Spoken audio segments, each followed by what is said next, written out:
ओम शांति। हमारे जीवन में बाबा के ज्ञान में आने के बाद बहुत सारी परीक्षाएं, बहुत सारे एग्ज़ाम्स होते हैं, बहुत सारे पेपर आते हैं। ऐसी ऐसी परिस्थिति आती है कि हमें माया जैसे कहती है कि छोड़ दे बाबा के ज्ञान को। पहले ही अच्छे थे, अब ऐसी परिस्थिति आई है, कमी कमज़ोरियाँ और आ रही हैं, परिस्थितियाँ और आ रही हैं। होता है, ऐसा सबके साथ होता है।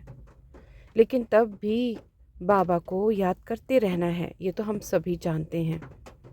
और हमने बाबा को हर अच्छे और बुरे परिस्थिति में याद रखना ही रखना है।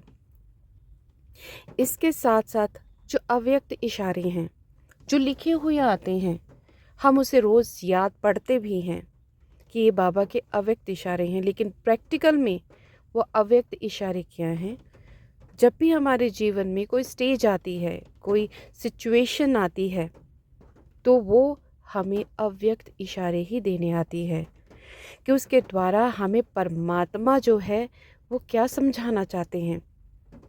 अगर कोई रिश्ते से, कोई बीमारी से, कोई पढ़ाई से, कोई ज्ञान से, योग से, या कोई भी फोबिया, फियर से कोई परिस्थिति आ रही है, कोई अचीवमेंट नहीं हो पा रही, सक्सेस नहीं मिल पा रही है, जॉब नहीं मिल पा रही है, वो अव्यक्त इशारे हमें क्या समझा रहे हैं, हमें क्या गाइड करना चाहते हैं।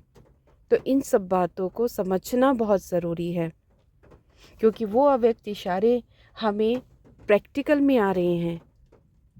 और उस वक्त हमें बाबा के ज्ञान को प्रैक्टिकल में लाना होता है कि जिस वक्त जिस ज्ञान के सूत्र की ज़रूरत है, ज्ञान के शब्दों की ज़रूरत है प्रैक्टिकल में यूज़ करने की, वो अव्यक्त इशारा क्या है। जहाँ पे परिस्थिति हमारे हक में नहीं है, तो वहाँ पे शांत और स्टेबल रहना है।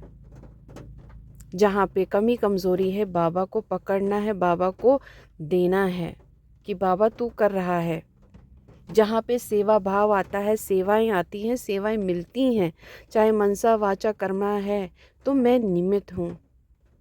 कोई वियर्ड परिस्थिति आई है, तो इसके पीछे का जो सीन है मेरे लिए और हम सब के लिए बहुत बहुत कल्याणकारी है।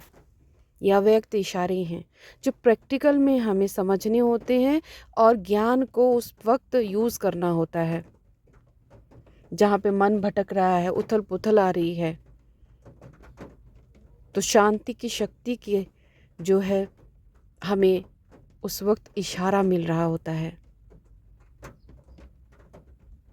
किसी देहधारी की याद आ रही है, तो आत्मिक स्वरूप, आत्मिक परमात्मा, आत्म परमात्मा की याद को याद करना ही वो अव्यक्त इशारा मिल रहा होता है। तो इन सब बातों को समझना बहुत ज़रूरी है, जो अब तक मैं अपने जीवन से बाबा के ज्ञान में आने के बाद से समझ पाई हूँ।